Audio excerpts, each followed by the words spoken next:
एक 16 साल की लड़की खाली पड़े हुए घर के साथ से जब गुजरती है तो हमेशा इस लड़की को इस घर को देखकर कुछ यादें सताने लगती है। बचपन से इस घर की तरफ ऐसे देखती है कि मानो कुछ अपना इस घर में हो, या कभी वक्त इस घर में बिताया हो, या इस घर से मेरी कुछ यादें जुड़ी हैं। जब वो लड़की एक दिन इस घर के पास से गुजरती है तभी उसे एक खूबसूरत सा और नौजवान सा लड़का मिलता है। लड़की उसे देखकर कहती है कि कौन हो तुम, कोई परदेसी लग रहे हो। तो वो कहता है कि तुम मुझे कैसे भूल सकती हो, मैं तुम्हारा वही प्रेमी हूं जो तुम्हारा बहुत दिनों से इंतजार कर रहा था। 16 साल की लड़की कहती है कि ऐसा तो हो ही नहीं सकता, तुम मेरा इंतजार कैसे कर सकते हो जबकि मैं बचपन से ही तुम्हें नहीं जानती हूँ। तो वो व्यक्ति मायूस और उदास हो जाता है। दोस्तों, आज की जो स्टोरी है यहाँ पर दिल दुखा देने वाली बातें बहुत निकल कर आती हैं। किसी ने इतना बुरा किसी के साथ किया था कि कोई किसी के साथ करने से पहले 100 बार सोचे। यहाँ पर एक लड़का जो मरने के बाद और भूत बनकर अपनी प्रेमिका का इंतजार करता है और इंतजार करता है कि कब वो प्रेमिका दूसरा जन्म लेगी और कब मैं उसके साथ वक्त गुजारूंगा। हालांकि आज के युग में आपको ऐसी चीजें देखने के लिए बहुत कम मिलती हैं, लेकिन पहले ये घटनाएं, ये गाथाएं बहुत ही ज्यादा प्रचलित थी। तो आज एक ऐसी ही स्टोरी आप लोगों के लिए लेकर आए हैं जो आज से करीबन 250 साल पुरानी है, या उससे भी 2-4 साल आप ऊपर लगा ले। और ये घटना हमारे देश की नहीं है, क्योंकि आप लोग कहते हैं कि सब कुछ भारत में ही होता है। नहीं मेरे भाई, भारत में ही नहीं होता, विदेशों में भी ऐसा कुछ देखने को मिलता है। तो चलिए दोस्तों, आपको एक रोमांचक स्टोरी की तरफ लेकर चलते हैं जहां पर आपको बहुत इमोशनल, बहुत सारी चीजें जानने को मिलेंगी। रिश्ते निभाने की एक नई सोच मिलेगी, रिश्तों को कैसे निभाया जाता है, ये सब कुछ भी आपको जानने को मिलेगा। तो चलते हैं हम जहां जिसे तेल का देश कहा जाता है, जिसका नाम सऊदी अरब होता है। सऊदी अरब में एक गांव होता है जिसका नाम मदाइन सलीह होता है, और इस गांव में एक लड़का और एक लड़की होते हैं। दोस्तों, लड़की का नाम नफीसा होता है और लड़के का नाम अहमद होता है। अहमद और नफीसा एक दूसरे से बहुत प्रेम करते हैं। प्रेम तो ये दोनों करते हैं और बचपन से इनका प्रेम था, लेकिन इनका प्रेम किसी को अच्छा नहीं लगता है। नफीसा अहमद से चुप चुप के मिला करती और कहा करती कि हम दोनों प्यार तो करते हैं, लेकिन क्या हमारे माँ बाप इस प्यार को कबूलनामा देंगे या इजाजत देंगे। यहाँ पर प्यार करना सही नहीं था। घर वाले एक कबीले की तरह रिश्ते जोड़ा करते और घर वाले अपने हिसाब से रिश्ते करते हैं, लेकिन जो नफीसा थी वो अहमद से बेइंतहा मोहब्बत करती है। दोनों चोरी चोरी चुपके चुपके मिलते हैं। नफीसा की जो पिता होते हैं उनका नूरुद्दीन नाम होता है, नूरुद्दीन पिता का नाम होता है, और नफीसा के पिता बहुत गरीब होते हैं। नफीसा एक गरीब घर से ताल्लुकात रखती है। नफीसा का जो प्रेमी होता है अहमद, वो भी ज्यादा अमीर घराने से नहीं होता है, वो भी एक गरीब इंसान होता है, लेकिन इतना गरीब नहीं होता जितनी नफीसा होती है। उसके घर में उसका घर अच्छा खासा बना हुआ है और बहुत सुंदर सा उसका घर है, लेकिन नफीसा का परिवार था और जो अहमद था इसका परिवार नहीं होता है। यानी अहमद के बहुत कम रिश्तेदार देखने को मिलते हैं। बचपन से ही अहमद अपने आप को खुद बड़ा कर रहा था। यानी 10 साल की उम्र में जो अहमद के माँ बाप होते हैं वो इस दुनिया से चले जाते हैं। जब माँ बाप इस दुनिया में नहीं होते हैं तो अहमद अपनी जिम्मेदारियों को खुद निभा रहा था। पढ़ने लिखने का कोई काम नहीं होता है। उधर जो नफीसा होती है वो अहमद से 10 साल की उम्र से ही प्रेम कर रही है। इनके प्रेम को करीबन 5 से 6 साल हो गए हैं। दोनों हम उम्र हैं। दोनों एक दूसरे से मिलते हैं। नफीसा प्यार में कस्में वादे खाती है, उधर अहमद प्यार में बहुत सारी कस्में लेता है। इसी तरह से इनका सब कुछ चल रहा था, लेकिन ये बात गांव वालों के कानों में पड़ जाती है। गांव वालों के कानों में जब ये बातें पड़ती हैं तो इस बात पर गांव वाले विरोध करते हैं। यहाँ पर नूरुद्दीन से कहा जाता है कि तुम्हारी बेटी गांव में क्या फैलाना चाहती है, हमारे जो बच्चे हैं वो भी तुम्हारी बेटी को देखकर बिगड़ जाएंगे। ये बात नूरुद्दीन को बहुत बुरी लगती है। वो नफीसा की तरफ बढ़ता है और 2 तमाचे नफीसा को रखता है बिना अपनी बेटी को कुछ पूछे ताछे, और वो कहता है कि बेटी तुमने ऐसा क्यों किया, यहाँ पर नफीसा, मैंने तुमसे बहुत बेइंतहा बेटी, तुम्हें मैंने बहुत मोहब्बत दी है, बहुत प्यार दिया है, और तुम ऐसा कैसे कर सकती हो? मेरे सीधेपन का तुम नाजायज फायदा कैसे उठा सकती हो? नफीसा कहती है कि बाबा, मैं अहमद से बेइंतहा प्यार करती हूँ, और मेरी और उसकी शादी में आपको या गांव वालों को क्या बुराई है? क्या आप लोग हमारी शादी नहीं करा सकते? यहाँ पर नूरुद्दीन को बहुत गुस्सा आता है, इतना ज्यादा गुस्सा आता है कि वो फिर दोबारा से अपनी बेटी में तमाचे रख देता है और कहता है कि नालायक, तुम्हें इसी दिन के लिए पाल पोस कर बड़ा किया था कि तुम मेरे सामने जुबान लड़ाओ और तुम ये सब कुछ करो। दोस्तों, इन बातों से अहमद बिल्कुल भी उसे मालूम नहीं होती हैं कि उनकी प्रेमिका के साथ ये सब कुछ हो रहा है। नफीसा को अब घर में ही रखा जाता है। अहमद को जब नफीसा मिलने के लिए नहीं आती है तो अहमद बाया बहुत ज्यादा परेशान हो जाता है। नफीसा से मिलना चाहता है लेकिन वो मिल नहीं पाता है। अब यहाँ पर ये सब कुछ नूरुद्दीन देख रहा था, जो नफीसा का पिता होता है, और वो एक कहते हैं ना कि खुन्स बांध लेता है। यहाँ पर नफीसा और अहमद दोनों एक दूसरे से मिलने के लिए तड़पते हैं। नफीसा की शादी के लिए रिश्ते ढूंढे जाते हैं तो नफीसा कह देती है कि मैं मरना पसंद करूंगी लेकिन मैं अपने प्रेमी को नहीं छोड़ सकती। आप उस माहौल को अपने अंदर सोचकर देखिए, वो कैसा माहौल होगा। इसके बाद नफीसा अपने पिता से जुबान लड़ाती है, कहती है कि नहीं छोड़ूंगी, आप कहीं मेरी शादी कर दोगे या मेरा निकाह कर दोगे तो मैं वहां पर भी अपनी जान दे दूंगी, लेकिन मैं बिल्कुल भी अहमद से दूर नहीं रह सकती। दोस्तों, यहाँ पर नफीसा अहमद के साथ भागने तक के लिए तैयार हो जाती है कि मैं उसके साथ भागूंगी। जब एक पिता को अपनी मान मर्यादा का थोड़ा सा कहते हैं ना कि मुझे एहसास हुआ, तो वो पिता बहुत गुस्से में हो जाता है। बेटी को बार बार समझाने पर बेटी जिन बातों को नहीं मानती है, तो यहाँ पर जो नूरुद्दीन होता है वो जल्दी जल्दी रिश्तों की तैयारी करने लगता है। एक दिन नफीसा अपनी नजर बचाती है और जहां पर वो दोनों मिलते हैं वहीं पर दोनों प्रेमी और प्रेमिका मिलने लगते हैं। लेकिन जो नूरुद्दीन होता है वो उन्हें देखता रहता है। गांव के कुछ लोग उन्हें पकड़ कर लाते हैं। दोस्तों, पूरा गांव नफीसा और अहमद के ऊपर पत्थरों से बारिश कर देता है, क्योंकि अहमद का तो कोई घर परिवार का था नहीं, और यहाँ पर नफीसा के पिता जो नूरुद्दीन होते हैं उनकी इज्जत माटी में मिल चुकी थी। उनकी बेटी ने उसकी इज्जत को बर्बाद कर दिया था, तो वो परिवार चुप रह जाता है। इन लोगों में कोड़े बरसाए जाते हैं और इन लोगों को पत्थरों से मारा जाता है। आज से करीबन 250 साल पहले मैंने आप लोगों को एक घटना बताई है। दोस्तों, सत्यता पर रखी हुई ये घटना है, लेकिन इस गांव के लोग इस घटना को याद नहीं करना चाहते हैं। अब यहाँ पर ये दोनों बहुत घायल अवस्था में हो जाते हैं। एक पिता बिल्कुल भी अपनी बेटी को घर में लाना पसंद नहीं करता है। दोनों भूखे प्यासे उस चौराहे पर बैठे रहते हैं जहां पर गांव वालों ने उन्हें मारा था। दोस्तों, वो तड़प तड़प कर 2 दिन में भूखे प्यासे अपना दम तोड़ देते हैं। नफीसा पहल के दिन मरती है, मतलब पहले दिन जाती है, और दूसरे दिन जो अहमद होता है वो इस दुनिया को छोड़कर जाता है। दोनों की आखिरी मिट्टी कर दी जाती है एक समाज के तौर पर, लेकिन यहाँ पर नफीसा तो इस दुनिया से जा चुकी थी। जो अहमद होता है वो इस दुनिया से नहीं जाता है, वो प्रेत बनकर अपने ही घर में रहने लगता है। वो घर और वहां पर वो इंतजार करने लगता है। आप सोचेंगे कि वो किस चीज का इंतजार कर रहा था। दरअसल वो नफीसा के वापस लौटने का अपने घर में ही इंतजार करता है। यहाँ पर गांव वाले इस घटना को भूल जाते हैं, लेकिन जो अहमद था, जिस घर में वो रह रहा था, लोग कहते हैं कि उस घर से चीखने की आवाजें आती हैं। इस घर को देखकर डर लगता है और लोग इस घर से दूरी बना लेते हैं, क्योंकि अहमद सच में ही वहां पर रह रहा था एक प्रेत बनकर। अब इसके बाद क्या होता है, धीरे धीरे वक्त निकलता है। तभी अहमद के घर से थोड़ी ही दूर एक लड़की का जन्म होता है। लड़की का जब जन्म होता है तो अहमद अपने घर में जो प्रेत होता है बड़ी खुशी मनाता है।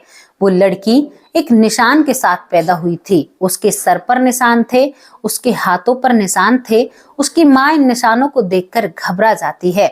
उस लड़की का नामकरण रखा जाता है। और दोस्तों, उस लड़की का नाम आपको बताऊं, उस लड़की का नाम रखा जाता है नूर रखा जाता है। नूर नाम से इस लड़की के बोला जाता है। एक शॉर्ट फॉर्म में नाम रख दिया गया था और नूर ही नूर कहकर उस लड़की को पुकारा जाता है। और नूर बहुत खूबसूरत होती है, उसकी आंखें बहुत सुंदर थी और थोड़ी थोड़ी जो उसकी शक्ल है वो नफीसा से मिला करती। लेकिन इस बात पर कौन ध्यान देता है, उस वक्त तक फोटो का भी जमाना नहीं होता है। लेकिन जो एकांत माँ इंतजार कर रही है, जिस दिन उस लड़की का जन्म हुआ उस दिन वो बड़ा खुश होता है जब उसे पता चलता है कि लड़की का नाम नूर रखा गया है। तो भी उस घर से चीखने की आवाजें ज्यादा हो जाती हैं, लेकिन लोगों ने जो दूरी बनाकर रखी थी वो अपने दिमाग में मगन होते हैं। उधर नूर धीरे धीरे बड़ी हो रही थी। जो सर पर निशान था वो जाता नहीं है, उसके माथे पर एक ऐसा निशान था कि मानो किसी ने बहुत जोर से खींचकर इसको मारा हो। दोस्तों, यहाँ पर नूर बड़ी हो रही थी और नूर बड़ी होने के साथ साथ यहाँ पर कहती है कि मेरा नाम तो मेरे पिता के नाम पर है, मेरे पिता का नाम नूरुद्दीन है, मैं नूरुद्दीन की बेटी हूँ। वो इस तरह की बातें करती है। अब दोस्तों, सऊदी अरब में जहाँ मुस्लिम लोग नहीं मानते हैं कि पुनर्जन्म नहीं होता, लेकिन यहाँ पर दो तरह की शक्तियों का उत्पादन, मतलब दो तरह की शक्तियां यहाँ पर पैदा हो रही थी। एक तो प्रेत शक्ति और दूसरी यहाँ पर पुनर्जन्म। यहाँ पर नूर हमेशा कहती कि मैं नूरुद्दीन की बेटी हूँ, मैं नूरुद्दीन की बेटी हूँ, तो लोग हंसने लगते हैं, कहते हैं। लेकिन एक तरफ नूरुद्दीन ये बात जब सुनता है तो वो अपनी उस बेटी नफीसा को याद करने लगता है। दूसरी तरफ यहाँ पर नूर के जो माँ बाप होते हैं उनकी रूह कांप जाती है, क्योंकि यहाँ पर जिस लड़की का वो जिक्र कर रही थी उस लड़की की जो मृत्यु थी काफी भयावह थी। जब नूर बड़ी होती है तो वो साफ साफ कहती है कि मैं नूरुद्दीन की बेटी और तुमने मेरा नाम क्यों रखा। यहाँ पर वो माँ नाम बदलने की भी कोशिश करती है, कई नाम उसके रखती है, लेकिन वो नूर के नाम से ही बोला करती, क्योंकि नफीसा अपने पिता से बहुत मोहब्बत किया करती, बहुत प्रेम किया करती। जब नूर छोटी होती है तो नूरुद्दीन के पास आकर उसके हाथ को पकड़ लेती है, कभी उसको अब्बा बुलाती है, कभी कच बुलाती है, और यहाँ से डांटते हुए जो नूर के माँ बाप होते हैं उसे ले जाते हैं। नूर जब छोटी थी भागकर उस घर के सामने खड़ी हो जाया करती, तो माँ बाप की जो चिंता थी वो और बढ़ने लगती है कि ये लड़की यहीं पर खड़ी होती है जहां पर पिछले जन्म की जो बातें हैं, क्योंकि कहीं ना कहीं घर वालों को भी यकीन हो चुका था कि हमारी बेटी सच में ही दूसरा जन्म लेकर आई है। नूर जब उस घर के सामने खड़ी होती है तो घर वाले कई ताबीज बांधते हैं, बहुत सारी चीजें करते हैं, इबादत करते हैं। बेटी के ख्वाबों से उन बातों को भुलाने की कोशिश की जाती है, लेकिन वो बेटी उन बातों को बिल्कुल नहीं मानती है। वो कहती है कि नहीं। लेकिन दोस्तों, एक चीज जो बहुत गहरी सभी लोगों को लग रही थी, नूर उस घर को तो अपना मानती है जो यहाँ पर अहमद का घर था, लेकिन कहीं ना कहीं उनकी यादों से अहमद मिट चुका था। यानी नूर ने जब दूसरा जन्म लिया तो उसे बिल्कुल भी अहमद की यादें नहीं थी। अब नूर और बड़ी होती है, जब 8 साल की नूर हो जाती है तो नूर उस घर की तरफ खिंची चली जाया करती जो उसके पिछले जन्म का प्रेमी का घर होता है। यहाँ पर दोस्तों, नूर जब उस घर की तरफ देखा करती तो नूर अपनी माँ से कहती है कि माँ, इस घर को देखकर मुझे ऐसा लगता है कि कोई मुझे इस घर के अंदर बुला रहा है। दोस्तों, डरने वाली बात है, कैसे ऐसा महसूस हो गया तो माँ और घबरा जाती है। माँ बाप के पास इतने पैसे नहीं होते कि इस शहर को छोड़ दें या इस गांव को छोड़ दें, यहाँ से कहीं और जाकर बस जाएं। यही सब कुछ सिलसिला चलता है। नूर 10 ही साल में चलती है और नूर अब अपने आप को रोक नहीं पाती है। दोस्तों, नूर जब उस घर के अंदर चुपके चुपकासे से जाती है, सबसे छुपके वो घर में जाती है, तो उस घर में जाकर वो हर दीवार को चूमने लगती है, हर दीवार को कहने लगती है कि मैं तुम्हारे पास आ चुकी हूँ। तभी पीछे से उसे एक लड़का दिखाई देता है। वो कहती है, वो लड़का भी उसके लिए उसका सा ही रूप धरता है। नूर जो 10 साल की उस लड़के को देखकर बहुत खुश हो जाती है, कहती है कि तुम तो राजकुमार की तरह हो, तुम तो बहुत खूबसूरत हो। नूर उसे देखकर कहती है कि तुम्हारा नाम क्या है, क्या तुम इस घर के मालिक हो, क्या तुम ही मुझे इस घर के अंदर बुलाते हो। तो वो कहता है कि तुम्हें मेरा नाम नहीं पता, क्या तुम मुझे भूल चुकी हो, तुम नफीसा हो। तो वो कहती है कि हाँ, मैं नफीसा हूँ, लेकिन तुम कहना क्या चाहते हो। तो यहाँ पर जो अहमद जो भूत है वो भावुक हो जाता है, कहता है कि नफीसा, तुम सच में ही मुझे भूल गई हो। तो नफीसा कहती है कि फिलहाल मैं नूर हूँ और तुम कहना क्या चाहते हो। यहाँ पर नूर बिल्कुल भी उस लड़के से डरती नहीं है और पहली बार उस लड़के को देखा तो वो कहती है कि क्या तुम कोई मुसाफिर हो? इस घर को भूतिया घर कहते हैं। तुम इस घर में क्या कर रहे हो? मेरी माँ ने सख्त मना कर रखा है, लेकिन मुझे लग रहा है कि तुम इस घर के मालिक भी हो। दोस्तों, यही सब कुछ उसके सवालों की बौछार यहाँ पर कहीं ना कहीं अहमद को परेशान करती है। अहमद कहता है कि तुम्हें सच में नहीं पता मैं कौन हूँ? तो नूर कहती है कि पहली बार देखा है, लेकिन तुम्हें देखकर लग रहा है कि तुम मेरे अपने हो, कोई जाने हो पहचाने हो, लेकिन मैंने तो तुम्हें पहली बार देखा है। अहमद जो मायूस और उदास हो जाता है कहता है कि क्या तुम मुझसे दोस्ती करोगी? तो वो कहती है कि हाँ, मेरे बहुत कम दोस्त हैं क्योंकि मुझे सभी लोग तरह तरह की बातें बुलाते हैं। नूर से ज्यादातर बच्चे दोस्ती नहीं करते हैं। अब नूर इस अहमद से दोस्ती कर लेती है। वो कहता है कि ये घर मेरा है, लेकिन लोगों से मत कहना कि मैं आज भी इस घर के अंदर रहता हूँ, वरना तुम्हें यहाँ पर कोई आने नहीं देगा। और तुम मुझसे मिलने नहीं आई तो फिर मेरा मन कैसे लगेगा? दोस्तों, ये बातें सुनकर जो नूर होती है वो कहती है कि ये तो गलत होगा, मैं अपने माँ बाप से झूठ बोलूंगी।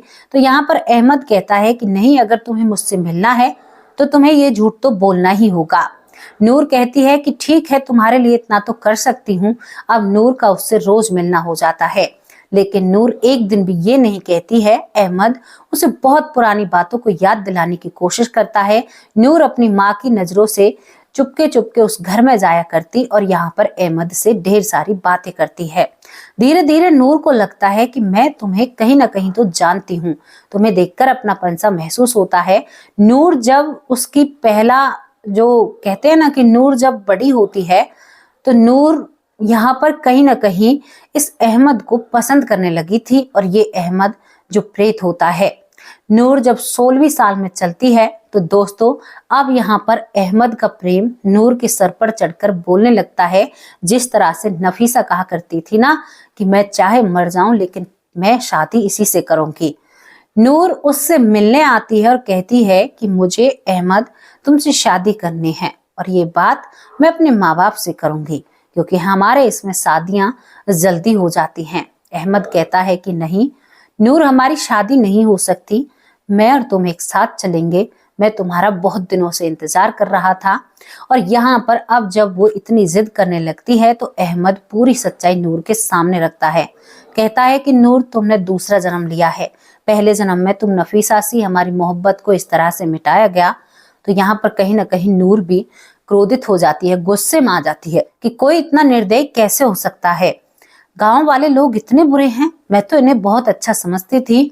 तो यहाँ पर अहमद कहता है कि जिस माँ बाप के घर तू जन्मी है ना, उन माँ बापों ने भी यहाँ पर नफीसा को मारा था इसी तरह से, और तू उन्हीं के घर में पैदा हुई है। नूर कहती है कि हाँ, मुझे अब नूर को भी कुछ याद आने लगता है क्योंकि नूर का पुनर्जन्म हुआ था। वो कहती है तो तुम तो भूत हो। नूर डर के कारण पीछे हटती है, कहती है कि इस गांव वालों की तो मुझे सच्चाई समझ में आ गई, लेकिन तुम बीते 6 सालों से मुझसे मिल रहे हो, लेकिन आज तक मुझे नहीं पता चला कि तुम एक प्रेत हो। तो यहाँ पर अहमद कहता है कि पिछले जन्म में भी हम 6 साल ही मिले थे, उसके बाद सब कुछ बिगड़ चुका था। नूर, अब की बार कुछ भी नहीं बिगाड़ना है, तुम्हें मेरे साथ चलना होगा और मैं तुम्हें साथ लेकर जरूर जाऊंगा। नूर घबरा जाती है क्योंकि आज उसने अपने प्रेम का इजहार किया था, और इजहार करने के बाद उसे अपने बीते जन्म की सच्चाई मालूम हुई थी। दोस्तों, बातें तो ऊटपटांग सी लगती हैं, लेकिन ये घटना सत्य है।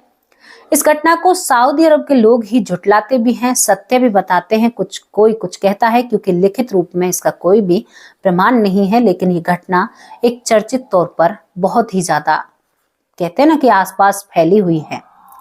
यहाँ पर दोस्तों, कोई भी नूर अपने घर बहुत ज्यादा चिंता में होती है कि मैं एक प्रेत से प्यार कर बैठी। वो दोनों जन्मों को समझ चुकी थी, अब वो क्या करे क्या ना करे उसकी कुछ समझ में नहीं आ रहा था, क्योंकि उसे अपनी जान देनी होगी, उसके बाद वो उसकी हो सकेगी।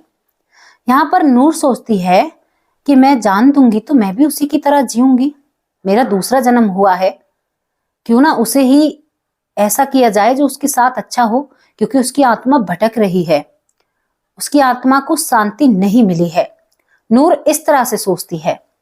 नूर यहाँ पर अब दोबारा से अहमद के पास जाती है, कहती है कि अहमद, इसी उम्र में तो हम पहले बिछड़े थे, लेकिन तुम यही कि यहीं थम गए और मैं इस जन्म और मरम के जो ये चीजें चलती हैं, मैं दोबारा इस दुनिया में आ गई हूं। तो जो शायद कहीं ना कहीं ये कहा जाता है कि इंसान एक ही बार जन्म लेता है हमारे इसमें मजहब में, तो शायद ये बात तो सच नहीं है, क्योंकि मैं दोबारा आई हूं और कहीं ना कहीं मेरे माँ बाप भी इस बात को मानते हैं। यहाँ पर नूरुद्दीन भी इस बात को मानते हैं, जो मेरे पिछले जन्म के पिता हैं। तो ये बात भी सत्य होंगी कि तुम्हें अभी कहते हैं ना कि एक तृप्ति नहीं हुई है, आत्मा को शांति नहीं मिली है, तो तुम्हें वो शांति जब ही मिलेगी जब तुम दूसरा जन्म लोगे। तुम्हें अब भी यहाँ से जाना होगा। दोस्तों, यहाँ पर अहमद की जो आत्मा होती है वो गुस्से में आती है, कहती है कि मैं तुम्हारा इतना इंतजार कर रहा था और तुम दूसरे ही रास्ता निकाल कर लाई हो। क्या तुम्हें मैं पसंद नहीं हूं? तुम मेरे साथ नहीं जाना चाहती? तो नूर कहती है कि बहुत तुम्हारे साथ चलूंगी, तुम जो कहोगे वो करूंगी, लेकिन इसमें तुम ये देखो कि अगर आज मैं मरने के लिए मैं खुद अपने आप को इस दुनिया से दूर भेज दूंगी, लेकिन क्या तुमने सोचा है कि फिर मैं भी तुम्हारी तरह यहीं पर उलझ कर रह जाऊंगी और हम उस चीज से दूर हो जाएंगे, जो ये चक्र चल रहा है इससे हम दूर हो जाएंगे। दोस्तों, 16 साल की उम्र में नूर को बहुत ज्ञान था। वो अपने प्रेमी को समझाती है और कहती है कि तुम्हें शांति कैसे मिलेगी? इस गांव वालों ने तुम्हारे साथ गलत किया था ना, इसका भी गांव वालों को भुगतान भरना पड़ेगा। कहते हैं ना कि किसी को सताते हैं, तो ये तो कुरान में भी लिखा हुआ है कि किसी को भूखा मत छोड़िए, किसी के साथ गलत मत कीजिए। कुरान कहती है ये भी, हालांकि और बातें बहुत कुछ लिखी हुई हैं, लेकिन ये शब्द भी आपको कुरान में मिलेंगे। तो वो कहती है कि अहमद, तुम्हें जाना होगा और इस चीज से छुटकारा मिलना होगा। जब तक तुम्हें अपनी मन की शांति नहीं मिलेगी, तब तक मैं कोई नहीं होती तुम्हें आजाद कराने वाली। तुम यहाँ पर बंधन हो चुके हो और तुम जिन बन जाओगे। ये लोग बहुत जिन को मानते हैं। तुम जिन बन जाओगे, तुम्हारी जिंदगी बहुत बुरी हो जाएगी, तुम कहीं के भी नहीं रहोगे, तुम्हें मुक्ति पानी होगी, अपने मन को साफ करना होगा। कहते हैं कि अहमद जब इस दुनिया से गया था तो वो अपनी प्रेमिका के लिए बहुत चीखता है। मैंने आपको बताया था शुरुआत में कि पहले उसकी प्रेमिका एक दिन पहले उससे दूर जाती है, तो वो उस प्रेमिका की जो डेड बॉडी है या उसका शरीर है उसे गोद में रखकर बहुत रोता है। और उसके बाद यहाँ पर अहमद अपने प्राण छोड़ देता है। तो उसके मन में एक टीस थी गांव वालों के प्रति। तो यहाँ पर वो कहता है कि गांव वाले अगर मुझसे माफी मांग ले तो मैं इस दुनिया से चला जाऊंगा, मुझे संतुष्टि मिल जाएगी। दोस्तों, नूर पूरे गांव को इकट्ठा करती है, गांव वालों के सामने पूरी सच्चाई रखती है कि मैं कैसे वापस आई हूं, और इस घर से जो चीखने की आवाजें आती हैं वो अहमद की होती हैं। तुम सभी उसके दोषी हो, अगर आज तुम्हें उसे मुक्त कर सकते हो तो तुम भी अपने दोषों से मुक्त हो जाओगे। नूर के कहने पर वो गांव वाले इकट्ठा हो जाते हैं, क्योंकि गांव वालों को भी पता था कि नूर का दूसरा जन्म हुआ है। दोस्तों, यहाँ पर एक और घटना हमने आप लोगों को बताई थी, जो भी एक मुस्लिम समाज में हुई थी, जहां पर नौकरों ने पूरे परिवार को खत्म कर दिया था, जिनमें 2-3 बच्चे होते हैं, पति पत्नी होते हैं। यहाँ पर वो पति दूसरा जन्म लेकर आता है बदला लेने के लिए। 3 साल की उम्र में वो सभी लोगों को पहचान लेता है। तो यहीं पर नूर के कहने पर गांव वाले उस घर के सामने अपना माथा टेकते हैं और माफी का कबूलनामा करते हैं। नूर को अपना प्रेमी अहमद दिखाई दे रहा था। नूर की मोटी मोटी आंखें थी, सफेद, जो कहते हैं ना ताला और काली, बिल्कुल इतनी सुंदर उसकी आंखें थी। और जब नूर अपने उस प्रेमी अहमद को देखती है तो उसकी आंखों से आंसू रुकने का नाम नहीं लेते हैं।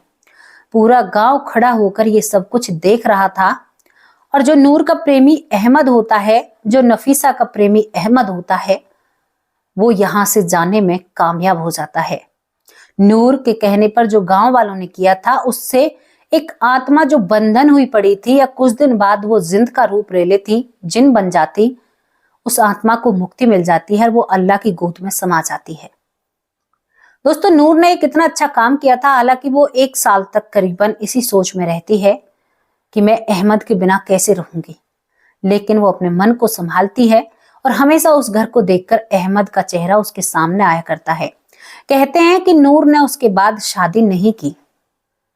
वो एक सादा जीवन और अल्लाह की, कहते हैं ना कि अल्लाह की चरणों में जाती है, या उनके हिसाब से जो भी कहा जाता है, अल्लाह की इबादत करती है और केवल अपने उस अल्लाह में भरोसा रखती है और बिना शादी के अपने जीवन को गुजारती है। नूर भी इस दुनिया में आज नहीं है और अहमद भी इस दुनिया में नहीं है। लेकिन ये कहानी देश से विदेश तक पहुंच चुकी, एक देश से दूसरे देश में जाती है और यहाँ पर सऊदी अरब के लोग इस बात पर बड़ा ही जिक्र करते हैं। कहते हैं कि नूर जैसा प्यार नहीं, अहमद जैसा प्यार नहीं, जहां पर त्याग थी, जहां पर कहते हैं ना कि एक दूसरे के लिए हम सब कुछ छोड़ सकते हैं, एक दूसरे को सुखी करने के लिए हम अपनी जिंदगी को बर्बाद कर सकते हैं। प्यार ये होता है। अगर हम किसी से प्यार कर रहे हैं और सामने वाले की जिंदगी खराब हो जाएगी, हम उसके पास जाएंगे, तो वो प्यार छोड़ना अच्छा है। अगर तुमने अपने साथी की ही जिंदगी खराब कर दी तो फिर तुम्हारा प्यार प्यार नहीं है, वो एक स्वार्थ बन जाएगा। और स्वार्थ कभी भी अच्छा फल नहीं देता, रिजल्ट उसका अच्छा नहीं आता। दोस्तों, प्रेम उसे नहीं कहते हैं जहां पर लड़की को बहकाया या लड़के को अपने जाल में फंसाया, उससे पैसे ऐंठे, या लड़की को अपने जाल में फंसाकर उससे पैसे ऐंठे, उसका नाजायज फायदा उठाया। और आज का जमाना तो बड़ा तेज है रे भाई। आज के जमाने में तो लोग वीडियो शूट करते हैं। नई नई बच्चियां जिन्हें शायद उम्र का अंदाजा नहीं होता, जिन्हें शायद इस दुनिया के बारे में पता नहीं होता कि दुनिया कैसी है, उन लड़कियों के साथ गलत हो जाता है। और करने वाला भी ज्यादा उम्र का नहीं होता, उसे भी अंदाजा नहीं होता कि मैं क्या कर रहा हूं। कहते हैं ना कि दिमाग इतना काम नहीं करता था, केवल जो हार्मोन्स के बदलाव है वो बच्चों को बिगाड़ने में काम करते हैं। टीवी, सोशल मीडिया, नेटवर्किंग, सब कुछ हमारे बच्चों पर गहरा प्रभाव छोड़ती है। तो भाई प्यार इसे नहीं कहते, प्यार नूर और अहमद के प्यार को प्यार कहा जाता है, जो 2 जन्म लेकर भी एक दूसरे से नहीं मिलते हैं, लेकिन एक प्रेमिका अपने प्रेमी को आजाद करने के लिए हर नामुमकिन से मुमकिन कोशिश करती है, तो इसे प्यार कहा जाता है।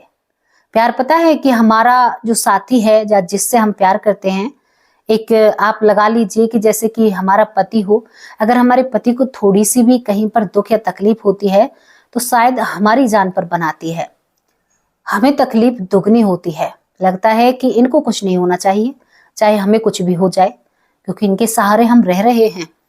मन में देखो, आज हम कितने भी कह दे कि एक महिला है और हम अपने हिसाब से रहना सीख चुके हैं, लेकिन महिलाओं की पुरुषों को जरूरत है और पुरुषों की महिलाओं को जरूरत है। कहते हैं ना कि पति को पत्नी की जरूरत है और पत्नी को पति की जरूरत है। कितनी भी हम लड़ाई कर लें, लेकिन एक दूसरे से बात करे बिन नहीं रहते ना, कि कैसे ना कैसे करके पूरे दिन घर के ऐसे काम होते हैं कि हाँ ये काम करना है, तो एक दूसरे से बात करे बिन नहीं रहा जाता है। लेकिन आज तो कुछ ऐसा देखने को मिल रहा है कि दोस्तों शादी 6 महीने नहीं चलती है। सोशल मीडिया पर एक कहते हैं ना कि एक लहर सी आ रही है, लड़के अपने आप को इस दुनिया से दूर भेज रहे हैं, शादीशुदा जिंदगी से लड़के परेशान हैं। मैंने अभी एक रिपोर्ट देखी है, एक लड़का जो मैसेज और वीडियो बनाकर जाता है और लाइव आकर अपने आप को इस दुनिया से दूर भेजता है। दोस्तों बहुत बुरा लगता है इन चीजों को देखकर। वो शादी ही शादी क्यों की जाती है? शादी एक परिवार को बसाने के लिए की जाती है, एक परिवार को साथ लाने के लिए की जाती है, ताकि कुछ लोग खुश रह सके और एक दूसरे की जरूरतों को समझ सके। जब शादी ही इस तरह के काम करा रही है, आपको इस दुनिया से दूर भेज रही है, तो इससे भले आप भाई बिना शादी के रहिए, कम से कम एक ही तो रोना है कि हमारी शादी नहीं हुई है। तो भैया प्यार भी कई तरीके के होते हैं, तो प्यार प्यार के हिसाब से हो तो बहुत अच्छी बात है, लेकिन अगर उसका नाजायज फायदा या उसमें किसी बेचारी लड़की या बेचारे लड़के को फंसाया जाएगा तो ये बहुत बुरी बात हो जाती है। सख्त वार्निंग है उन लड़कों को जो लड़के शायद कुछ देखते नहीं हैं, सोचते नहीं हैं, नहीं ये सोचते हैं कि जिस लड़की को हम धोखा दे रहे हैं, जिस लड़की को अपने जाल में फंसा रहे हैं, उसके माँ बाप हैं, उसका परिवार है, उसकी मान मर्यादा है। जब आपका पार्टनर आपकी इज्जत और मान मर्यादा को नहीं समझ पाया तो वो आपका पार्टनर बनने के लायक नहीं है, ये आप भली भूत जानती हैं और हम भी जानते हैं। अगर कोई लड़की आपका मान सम्मान नहीं कर पा रही है और आपका नाजायज फायदा उठा रही है, तो वो आपकी जीवन संगनी बनने के लायक बिल्कुल भी नहीं है। जल्द से जल्द उससे दूरी बना ले, यही अच्छा है। कहां तक उस रिश्ते को खींचोगे जो महिला आपको धोखा दे रही है? एक बार गलती हो जाती है तो वो गलती होती है, दूसरी बार भी जो गलती होती है ना, तो वो गलती नहीं होती, वो गुनाह होता है, क्योंकि वो गलती जानबूझकर की जाती है।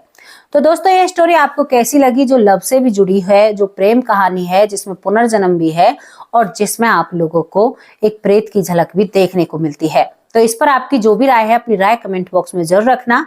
और दोस्तों अपनी राय रखा कीजिए ताकि हमें एक प्रेरणा मिल सके। आपके कमेंट से हमें बहुत कुछ सीखने को मिलता है। अब आप लोगों से विदा लेती हूँ। शाम की वीडियो में हाजिर होंगे आप सभी लोगों के नाम के साथ। तब तक के लिए नमस्कार, जय हिंद, जय भारत।